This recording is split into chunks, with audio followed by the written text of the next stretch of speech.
क्षेत्रफल, त्रिभुज के क्षेत्रफल के आधार पर जो प्रश्न पूछे जा रहे हैं 9 नंबर के चैप्टर में, तो उसमें प्रमेय दिया है कि एक ही आधार और एक ही समांतर रेखाओं के बीच बने समांतर चतुर्भुज के क्षेत्रफल आपस में बराबर होते हैं। अगर हमारे पास दो समांतर चतुर्भुज हो, लेकिन वो दोनों समांतर चतुर्भुज एक ही आधार पर बनाया गया हो और एक ही आधार पर बनाने के पश्चात वो एक ही समांतर रेखाओं के बीच में स्थित हो, तो दोनों का एरिया जो होंगे, दोनों का जो क्षेत्रफल होगा आपस में समान होगा, बराबर होगा। ठीक है, इसको डिफाइन करना है। जैसे आप लिख सकते हैं कि हमारे पास देखो, पहले यहाँ हम ले लेते हैं समांतर चतुर्भुज। ठीक है, एक समांतर चतुर्भुज हमने लिया ऐसे ए बी सी डी, यह एक समांतर चतुर्भुज है। समांतर चतुर्भुज होने का कंडीशन ये है कि यह भुजा इस भुजा के समांतर होना चाहिए, पुनः यह भुजा इस भुजा के समांतर होना चाहिए, और समांतर चतुर्भुज में सम्मुख भुजा आपस में बराबर भी होती है। समांतर चतुर्भुज में सम्मुख भुजाएं आपस में बराबर होती है।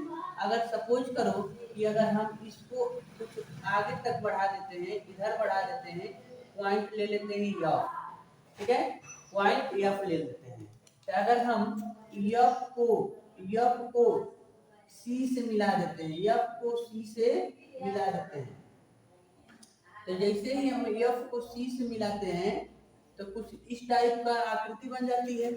तो इसी के समांतर लाइन, इसी यानी सी एफ के समांतर एक लाइन हम यहाँ से डी से खींच देते हैं जो ई हो जाती है।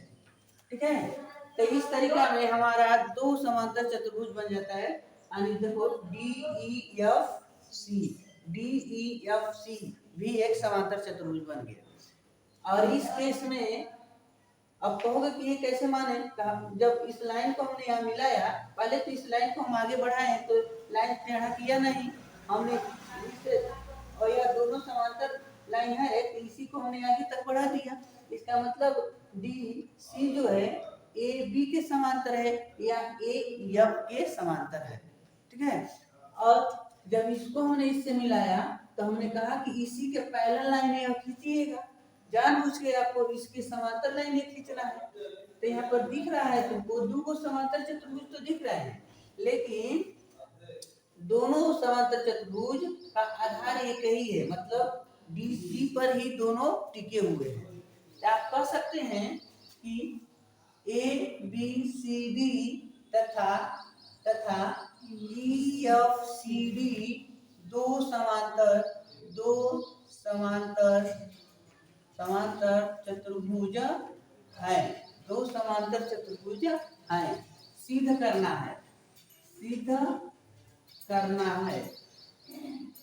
ही करना है एरिया ABCD, यानी ABCD का क्षेत्रफल बराबर है EFCD के क्षेत्रफल की। यह बात हम लोग को दिखाना है। ठीक है, चलिए यहाँ से हम लोग उपपत्ति लिख देंगे, उपपत्ति। अब देखो जब ऑलरेडी प्रश्न कहिए दिया है, यानी हमको चित्र में दिखने कर रहा है कि ABCD एक समांतर चतुर्भुज है, पुनः CD एक समांतर चतुर्भुज है, तो दोनों में एक ही आधार लिखेंगे। समांतर चतुर्भुज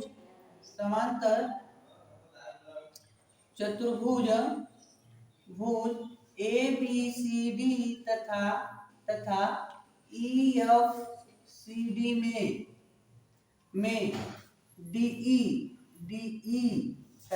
DC एक ही आधार है तथा दोनों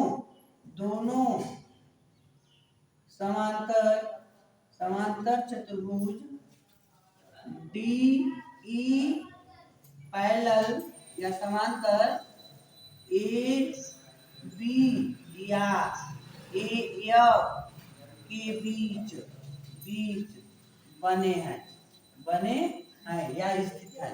ठीक है, यानी इनके और इनके बीच में ही दोनों चतुर्भुज बनाया गया है, समांतर चतुर्भुज। और BCF भी एक त्रिभुज दिख रहा है, ठीक है। तो आपको पहले से पता है, या पहले हम त्रिभुज में नोट कर लेते हैं। त्रिभुज त्रिभुज AED तथा त्रिभुज BCF में, अब देखना आपको ही पता है कि इस त्रिभुज में और इस त्रिभुज में यह जो भुजा है इस भुजा के बराबर है। क्यों? क्योंकि ABCD एक समांतर चतुर्भुज है और समांतर चतुर्भुज की सम्मुख भुजाएं आपस में बराबर होती हैं। तो यह भुजा इस भुजा के बराबर है। ठीक है, तो आपको लिख सकते हैं कि AD बराबर है BC के। ठीक है, अब बताओ यह इसके बराबर है और इसके समांतर भी है। तुमको ये भी पता है कि यह भुजा इस भुजा के समांतर है। हाँ, तो अगर या यही भुजा इस भुजा के समांतर हो, मतलब ऐसे दो लाइन पैरेलल है, समांतर है, इसको कोई ऐसे तिर्यक रेखा काटती है, तो इस प्रकार बना कोण, यह कोण और यह कोण आपस में बराबर होता है, संगत कोण होते हैं। ठीक है, यहाँ लिख देंगे समांतर चतुर्भुज की भुजा भुजा है, और यहाँ लिखेंगे DAE यह कोण जो है DAE इक्वल है CBF के।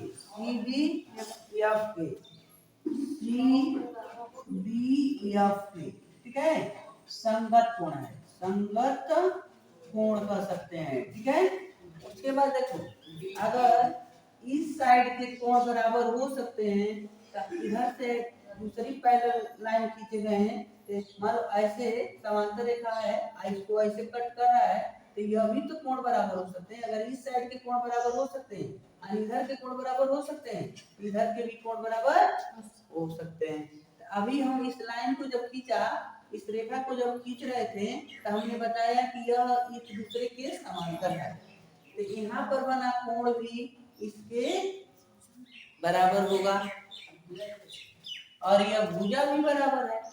ठीक है, या कोण ही ले सकते हैं, कोण भी बराबर है, तो कोण को ही नोट कर सकते हैं। तो AED इक्वल टू BFC और यहाँ लिखेंगे संगत कोण है, संगत कोण है। ठीक है, अब देखो इस त्रिभुज के और इस त्रिभुज के दो कोण हमको मिल गए बराबर और एक भुजा बराबर मिल गई।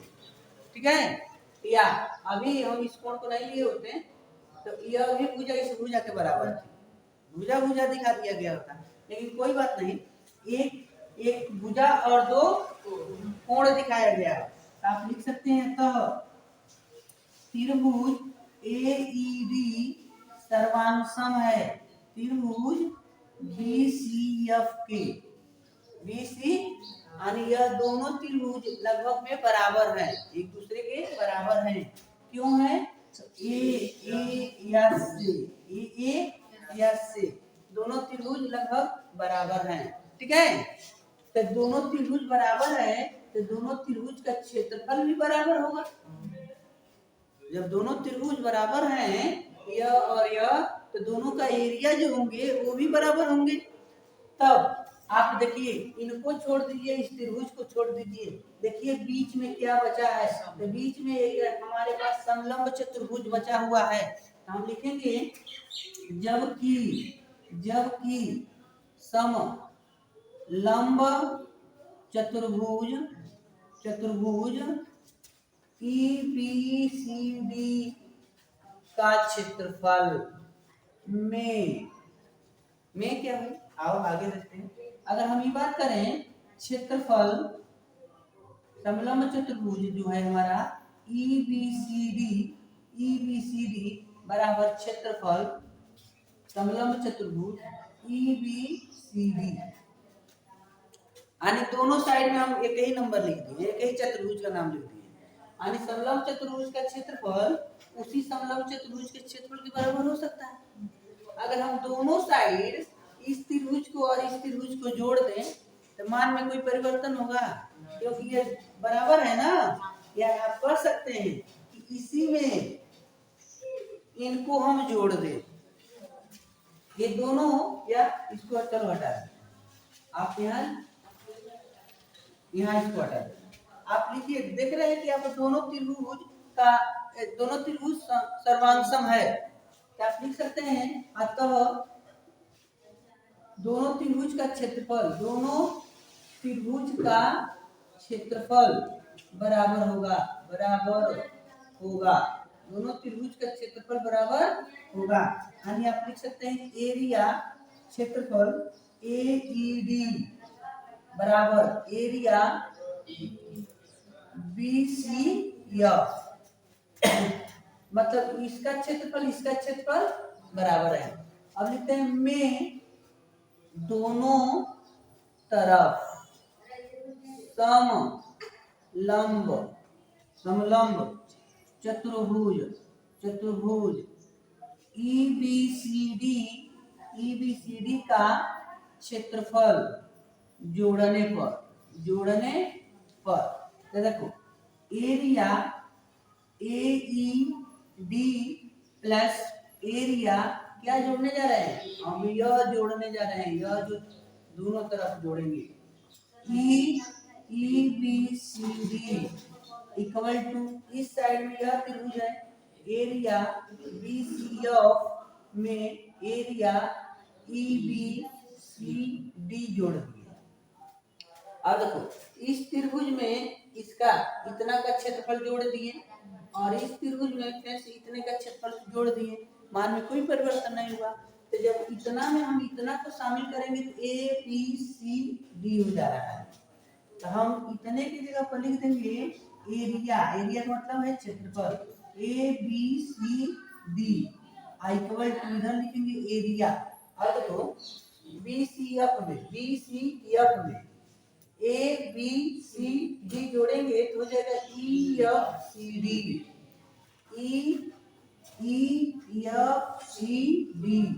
तो इस प्रकार हमको पता चल गया दोनों का क्षेत्रफल एक दूसरे के बराबर है।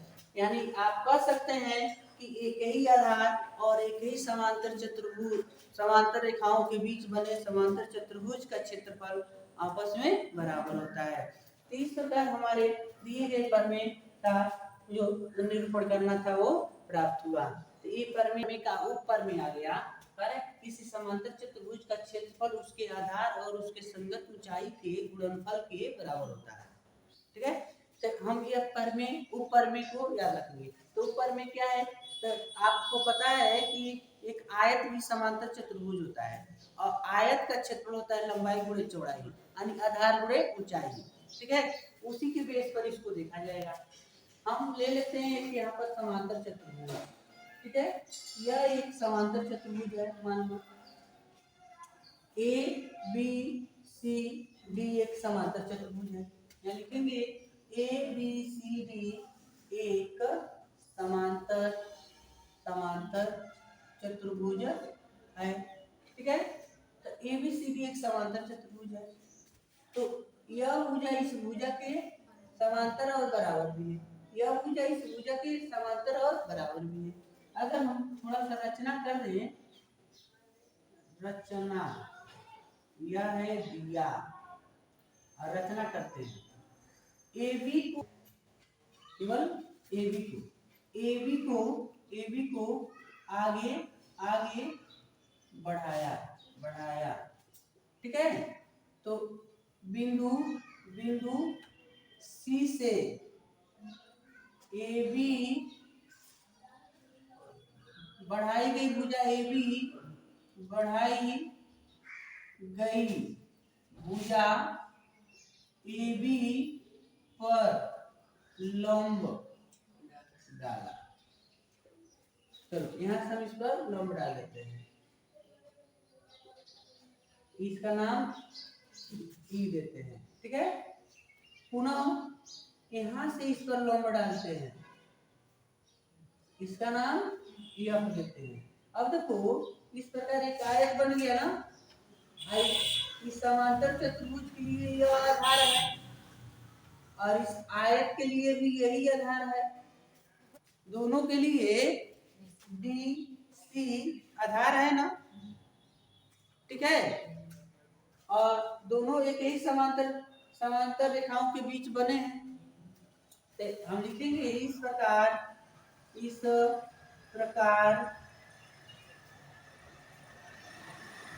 BCEF एक आयत प्राप्त हुआ। अब देखो थोड़ा सा यहाँ त्रिभुज कट गया तो यहाँ त्रिभुज बढ़ गया। अगर हमारे ए बी सी डी जो समांतर चतुर्भुज थे उसमें से इधर से त्रिभुज कट रहा है तो उतना ही इधर बढ़ गया, ठीक है। तो आप अगर इसमें इतना जोड़ते हो तो यह बन जाएगा, या इसमें इतना जोड़ते हो तो आयत बन जाएगा, ठीक है। आप कह सकते हैं अतः समांतर चतुर्भुज का क्षेत्रफल बराबर आयत का क्षेत्रफल। समांतर चतुर्भुज ए बी सी डी का क्षेत्रफल जो है डी सी ई एफ के क्षेत्रफल के बराबर है, ठीक है। तो समांतर चतुर्भुज का नाम है तो area A B C D, ठीक है, और बराबर आयत का क्षेत्रफल एरिया आयत है डी सी ई एफ, ठीक है। अब इसका देखो ए बी सी डी का क्षेत्रफल आयत का होता है आधार गुणे ऊंचाई, या आधार गुणे ऊंचाई, ठीक है। आधार हम इसको लिए हैं, यह आधार मान लो इसको ऐसे भी दिखा सकते हैं। तो आधार है बाबू BC और ऊंचाई देखो यह ऊंचाई है, यानी यहाँ की दूरी और यहाँ की दूरी, यानी दोनों समांतर रेखाओं के बीच की दूरी ली गई है। तो आयत के लिए चौड़ाई हो गया, लेकिन समांतर चतुर्भुज के लिए ऊंचाई हो गया। तो आप लिख देंगे ऊंचाई DF। तो यहाँ लिख सकते हो एरिया ABCD का क्षेत्रफल मिल गया यह, या सिंपल भाषा में लिख सकते हैं समांतर चतुर्भुज का क्षेत्रफल बराबर आधार को ए से ऊंचाई को एच से लिख सकते हैं, ठीक है। इस तरीके से याद रखेंगे या आप केवल यही याद रखेंगे कि समांतर चतुर्भुज का क्षेत्रफल बराबर आधार गुणे ऊंचाई,